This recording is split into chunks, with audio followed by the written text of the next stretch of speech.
What's up, fellow adventurers? My name is Sam, and today we'll be diving deep into the world of anime. Specifically, we'll be talking about one of the big three, one of the all-time favorites, the world of fantasy, dreams, and pirates. Yes, you guessed it, One Piece. How it relates to newer franchises like Attack on Titan, and what makes One Piece as great as it is. Now, for those of you who aren't familiar with One Piece, it's a show based in the Great Pirate Era. This is a story based around a certain pirate, Monkey D. Luffy, a boy from a small village in his journey to becoming king of the pirates. And although he's a generally silly, free, and wild character, don't get in his way of his dreams, or you'll be sorry. I don't know what you heard about me, but you can't get a dollar out of me. No Cadillac, no birds you can't see. No Cadillac, no MP Luffy grew up without any parents, and when he was younger, he ate the gum fruit, one of the many infamous devil fruits of the sea that grants special abilities and powers to anyone who eats it.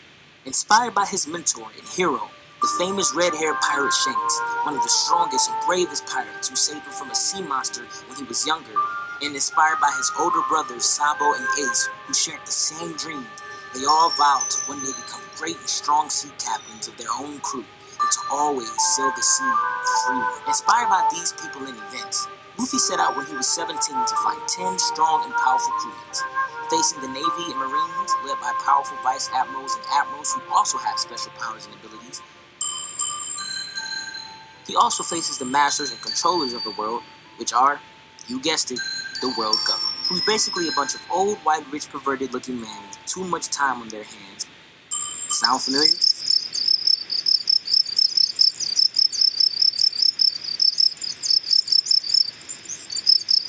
Right.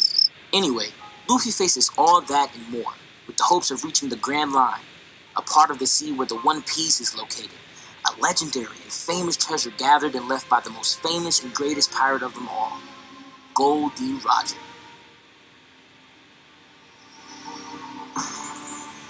He left the treasure before he was caught by the world government, and before he was executed, he gave hope to all pirates around the world, telling them that the One Piece is in fact real, and to not give up or be held back by the world government.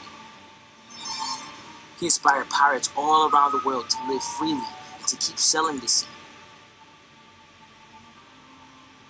He inspired the new generation and kept the old one alive, and gave birth to what is now known as the Great Pirate Era.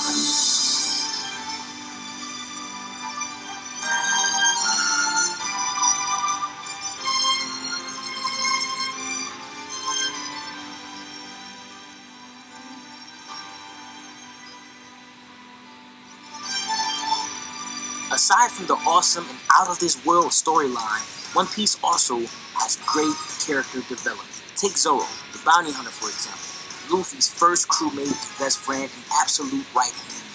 Zoro, the bounty hunter, uses three-sword style from a small village. His dream is to become the best swordsman in the entire world, having been through fierce and back-breaking training since he was just a boy. And when I tell you everybody has a deep story, I mean everybody. Even this little guy.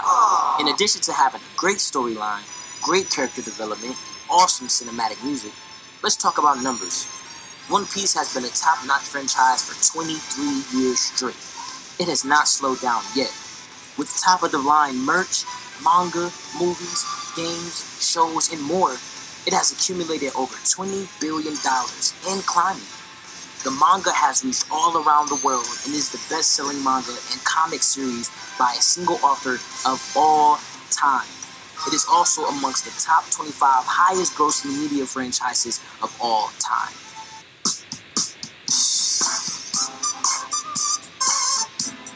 With back-to-back episodes non-stop, there is never a long wait. The show has 958 episodes. That should tell you something. Not a lot of shows can barely get to 100, while Attack on Titan, on the other hand, is on its fourth and final season, accumulating around $70 million. Although the animation and storyline is formidable, the storyline can be confusing and complicated and sometimes hard to follow. Also, the wait for new seasons takes way too long. No wonder why they're on their final season. Although One Piece has its moments, I would recommend this as a family and friendly read, while Attack on Titan will definitely take away your appetite and give any kid nightmares. Looks and sounds to me like One Piece is in a league of its own compared to Attack on Titan, both in the entertaining aspect and on the stat sheet. People's opinions are one thing, but numbers don't lie. With that being said, I hope you guys enjoyed this, and give your thoughts and opinions. And remember, in the words of Gold D. Roger, live free.